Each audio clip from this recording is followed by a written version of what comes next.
السلام عليكم ورحمة الله وبركاته. اللهم صل على سيدنا محمد. ازيكم يا جماعة، عاملين ايه؟ ويلا نخش في الموضوع على طول عشان لك وحش.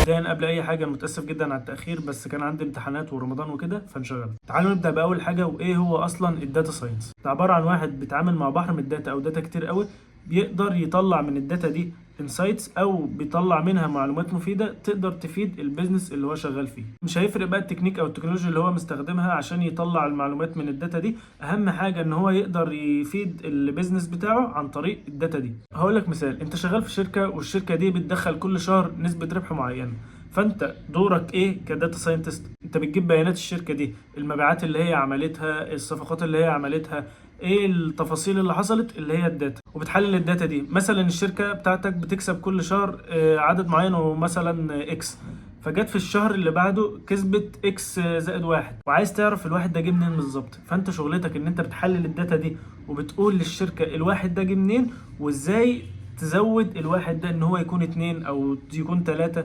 المهم ان انت تزود نسبة الربح، او لو الشركة بتاعتك خسرانة ازاي تقلل نسبة الخسارة دي. طيب دلوقتي احنا عرفنا ايه هو الداتا ساينس، ايه بقى الرولز اللي موجودة بشكل عام اللي بتتعامل مع الداتا؟ تعال ناخدهم واحدة واحدة. اللي بيتعامل مع الداتا هو يا اما داتا انجينير، يا اما داتا اناليست، يا اما داتا ساينتست، يا اما ماشين ليرنينج انجينير.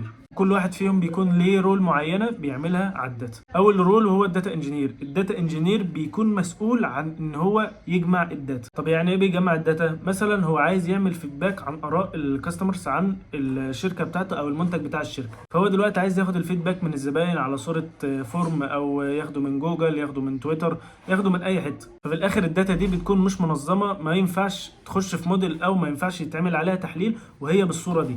فالداتا انجينير بيقوم مجمع الداتا دي وبيحطها في صورة فايلات او بيحطها في داتا بيز معين، بحيث الخطوة اللي بعدها او اللي بعده يقدر يشتغل على الداتا دي. تاني مرحلة وهي الداتا اناليست. والداتا اناليست بيكون شغله زي الداتا ساينتست بس بيقف عند جزئية معينة. هو بيكون مسؤول من اسمه عن تحليل الداتا، بياخد الداتا دي وبيعمل عليها سواء فيجواليزيشن او بيعمل عليها EDA، بس بيظبط لك الداتا وبيحللها لك بحيث ان هو يطلع لك الانسايتس او يعمل لك هايلايت على الاجزاء المهمه اللي فيها عن طريق بقى فيجواليزيشن. بيستخدم مثلا باور باي، تابلو، بحيث ان هو يعرض لك الداتا بصوره بتوضح المعلومات المفيده اللي هي فيها. بس بيقف عند الجزئيه دي، مش بيعمل بريدكت الحاجه. بعد كده يجي دور الماشين ليرنينج انجينير، وده دوره ان هو بيعمل بريدكت على الداتا اللي اتعمل لها تحليل او طلع منها معلومات.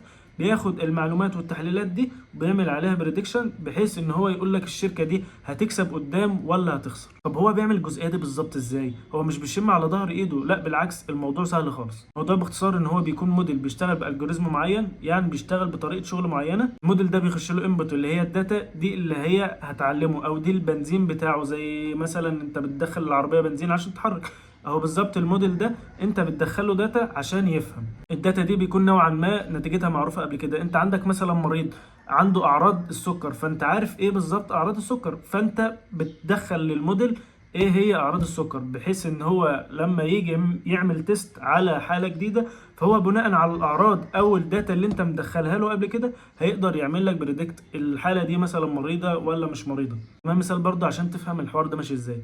انت طبعا كواحد عادي عارف ان 1+1=2. انت عايز تعلم الجهاز او الاله دي ان 1+1=2، فهتعلمها له ازاي؟ انت بتعلمه الجمع ذات نفسه. ايه هو الجمع؟ مش بتحفظه ناتج واحد اللي هو 1+1=2 وخلاص، لا، انت بتعلمه الكونسبت بتاع الجمع ذات نفسه، بحيث ان انت لما تيجي تدخل له رقم تاني اللي هو 1+2 مثلا هيقول لك يساوي 3، ما يخرفش. انت كده بتعلمه الكونسبت ذات نفسه. هو ده بالظبط اللي بيحصل مع الداتا. لما بتدخل للموديل داتا هو بيقدر يتعلمها بناء على الجوريزم معين وبيقدر يبريدكت صح.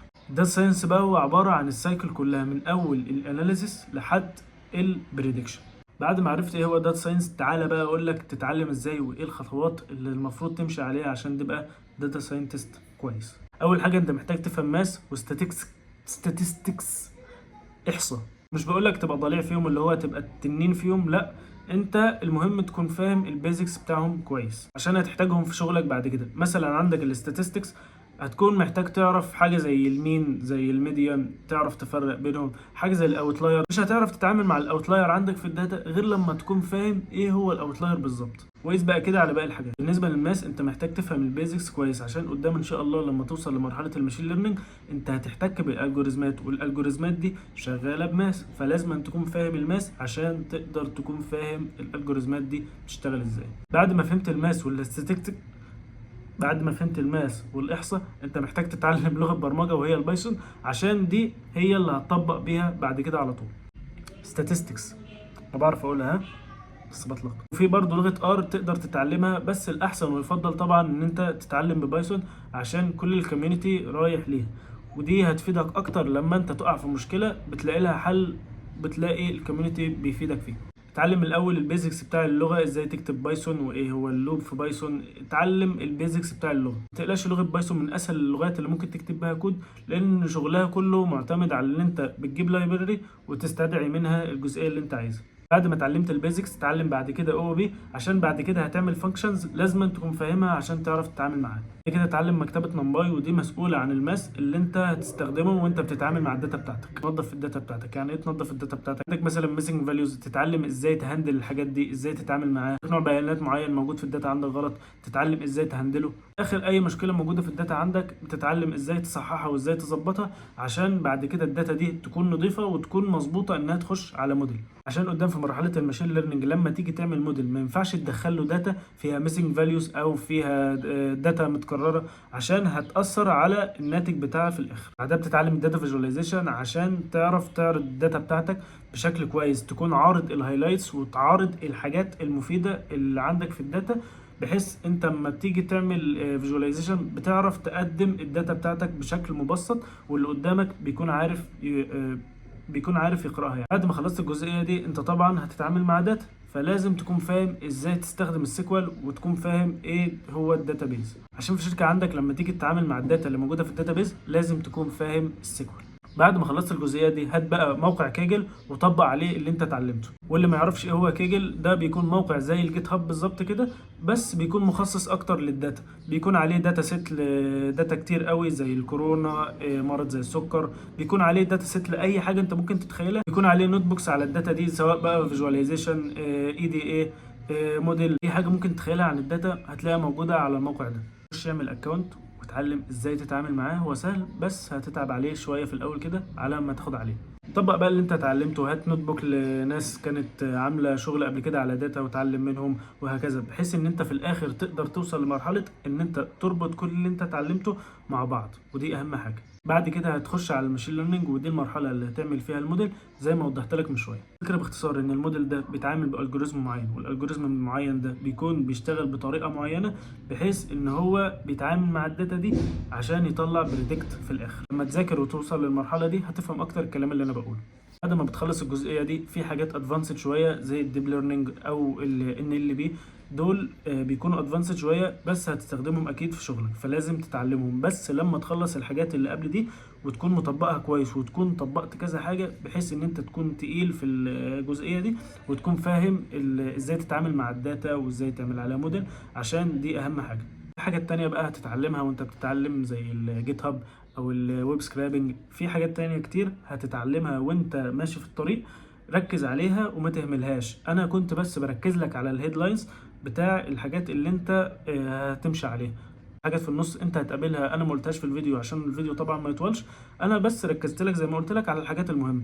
بس هسيب لك كل حاجه في الرود ماب، وهوضح لك دلوقتي ازاي تمشي على الرود ماب دي. بالنسبه بقى للرود ماب او المصادر اللي انت هتتعلم منها كلها فري، سواء بقى على اليوتيوب، على مواقع، كل حاجة موجودة وكل حاجة لها بديل، سواء بقى عربي أو إنجليزي. كل حاجة موجودة أنت تقدر تتعلمها وموجودة فري.